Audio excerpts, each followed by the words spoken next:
Los inhibidores de la cadena de transporte de electrones son sustancias que se enlazan a algunos de los componentes de esta cadena, bloqueando su capacidad para cambiar de forma reversible de la forma oxidada a la forma reducida y viceversa. Los desacoplantes son sustancias que disipan el gradiente electroquímico al facilitar la entrada de protones a la matriz a través de atajos proporcionados por esas sustancias, y por eso ocurre el transporte de electrones, pero no la fosforilación oxidativa.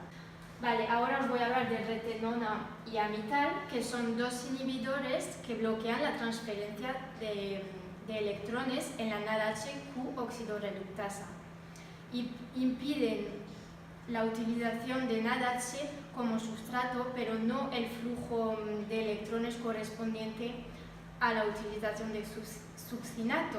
Yo os voy a hablar de la antimicina A. La antimicina A es un antibiótico que está producido por Streptomyces griseus y os voy a hablar del papel que hace como inhibidor en la ruta de transporte electrónico y también su papel como pesticida. Bien, la antimicina A lo que produce es una interrupción del flujo de electrones en el complejo 3 de la cadena respiratoria. ¿Qué significa eso? Que para la fosforilación oxidativa. El problema que tenemos con esto es que el ATP depende de esa fosforilación oxidativa, por tanto, si lo cortamos, el ATP va a tener problemas en la cadena respiratoria en aquellos lugares donde se ha bloqueado por culpa de la antimicina A. El resultado final es que la célula muere. ¿Por qué? Porque al pararse el flujo de electrones, el ATP no puede fabricarse.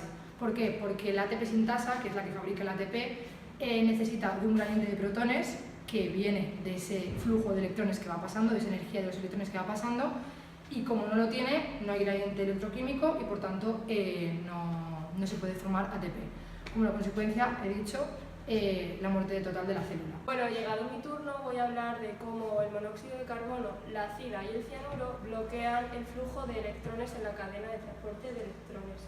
En primer lugar, es importante saber que estos inhibidores actúan a nivel del complejo 4, es decir, de la citocromo oxidasa. El cianuro y la acida se unen al hierro en forma férrica y el monóxido de carbono se une al hierro en forma ferrosa, ¿vale? Como tenemos aquí escrito. Mediante estas uniones se frena el transporte en la mitocondria, ya que los electrones no pueden llegar al oxígeno y este no puede formar el agua. Yo os voy a hablar del último inhibidor, que es la oligomicina. La oligomicina se fija en el tallo de la ATP sintasa, concretamente en la región FO, inhibiendo el canal de protones y causando la acumulación de estos en la matriz mitocondrial. Los gradientes de pH y eléctricos no se pueden disipar en presencia de oligomicina, que supone una gran dificultad para el bombeo de protones contra los gradientes. Es decir, impide que el potencial electroquímico llegue al sistema fosforilante, por lo cual no se formará el ATP. En conclusión, este mecanismo inhibe la fosforilización oxidativa.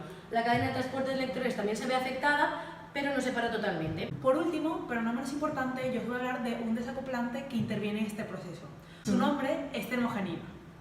Básicamente es una proteína que permite el bombeo de protones desde el espacio intermembranal a la matriz mitocondrial. De esta manera se disipa calor en vez de sintetizar ATP. La termogenina, al igual que la ATP sintasa, se localiza en la membrana interna de la mitocondria, ¿vale? Es un canal en donde pasan los protones, pero en vez de pasar hacia el espacio intermembranal, los protones entran de nuevo a la matriz y impiden la síntesis de ATP. Se denomina proteína desacoplante debido a que en vez de acoplar, digamos, la cadena respiratoria a la síntesis de ATP, lo que sucede es que se disipa toda esa energía en calor mediante un proceso hormonal. Es la síntesis de AMP va a permitir la activación de la pKa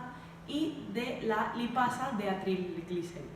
Una vez el organismo detecta un estímulo externo, en específico, se secreta noradrenalina. Va a ser fosforilada y va a dar lugar a ácidos grasos. Dichos ácidos grasos van a activar la termogenina y va a permitir que haga su función, es decir, bombear protones nuevamente a la matriz mitocondrial y evitar que fluyan protones al espacio intermembrana. Esperamos que haya sido de gran ayuda la información que os hemos dado sobre los inhibidores y los desacoplantes, ya que son fundamentales para entender a fondo la cadena respiratoria.